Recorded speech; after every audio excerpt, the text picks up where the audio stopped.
Bueno, arranquemos a explorar un tema que hoy es clave: el liderazgo genuino. Cada vez más, las organizaciones se dan cuenta de que liderar no es algo que se aprende en un manual, sino que se construye en la experiencia del día a día.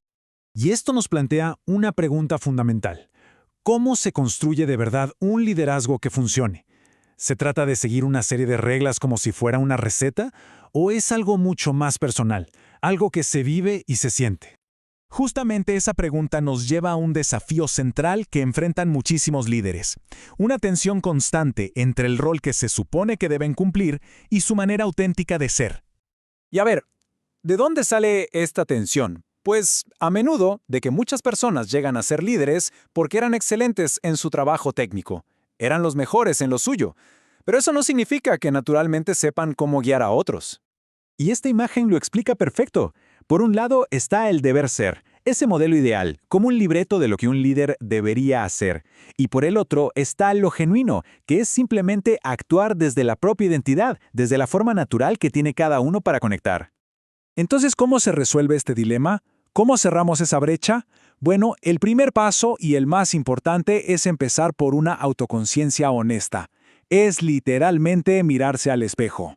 Pero no hablamos de cualquier espejo. Se trata de un proceso que se conoce como el espejo objetivo. Y esto no se basa en opiniones. Es una evaluación que, a través de dinámicas y tests, revela los comportamientos naturales de una persona, cómo toma decisiones en la vida real y cómo influye en los demás, a veces sin ni siquiera darse cuenta. El poder de este espejo es que le permite a los líderes, por fin, poner en palabras cómo actúan hoy. Les ayuda a identificar sus tendencias naturales y desde esa base tan sólida, empezar a construir una versión mucho más consciente y efectiva de su propio liderazgo. Perfecto. Ya tenemos la conciencia. Pero claro, esto no puede quedarse solo en una idea bonita. La gran pregunta ahora es: ¿cómo llevamos todo este conocimiento a la acción concreta de todos los días? Y aquí hay algo fundamental. No existen las recetas mágicas. Antes de cualquier cosa, se hace un diagnóstico para entender los desafíos reales de la empresa. ¿Qué necesitan sus líderes? ¿Saber influir más? ¿Desarrollar mejor a sus equipos? La intervención se diseña como un traje a la medida. El proceso se apoya en tres grandes pilares que aseguran un cambio real. Se arranca con el diagnóstico de la empresa, luego se pasa a la conciencia personal del líder con el espejo y se cierra con la acción, que es aplicar todo en el trabajo diario. Y bueno, esto nos lleva a la pregunta del millón, ¿no?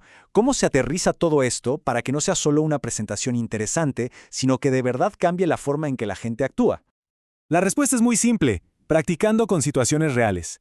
Aquí no se usan casos de estudio hipotéticos, se trabaja sobre los desafíos que los líderes tienen en su agenda, esa conversación difícil que tienen que tener, ese feedback que no saben cómo dar, o cómo influir en un proyecto donde no son jefes de nadie.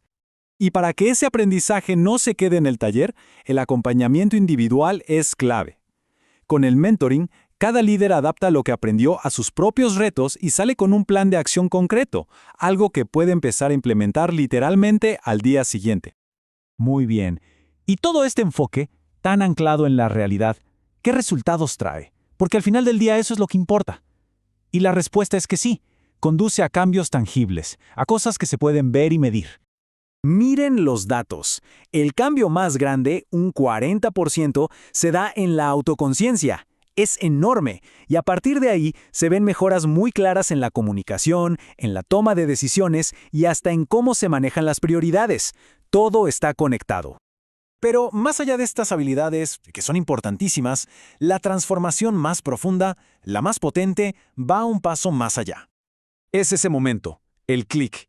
El cambio más poderoso ocurre cuando los líderes dejan de intentar encajar en un molde, en ese modelo ideal, y en su lugar conectan con su estilo personal y lideran desde ese lugar auténtico. Y claro, visto desde esta perspectiva, capacitar líderes deja de ser un gasto en recursos humanos, se convierte en lo que realmente es, una inversión estratégica para el negocio. La idea final es simple, pero potentísima. Porque cuando mejora el liderazgo, cambia la calidad de las conversaciones en la empresa. Y la evidencia es clara. Cuando las conversaciones cambian, los resultados también cambian. Es así de directo. Entonces, ¿qué nos dice todo esto sobre hacia dónde va el desarrollo de líderes? ¿Cuál es la tendencia que se está marcando? La evolución es clarísima. Estamos dejando atrás esos viejos manuales llenos de teoría para ir hacia procesos mucho más humanos, mucho más personalizados.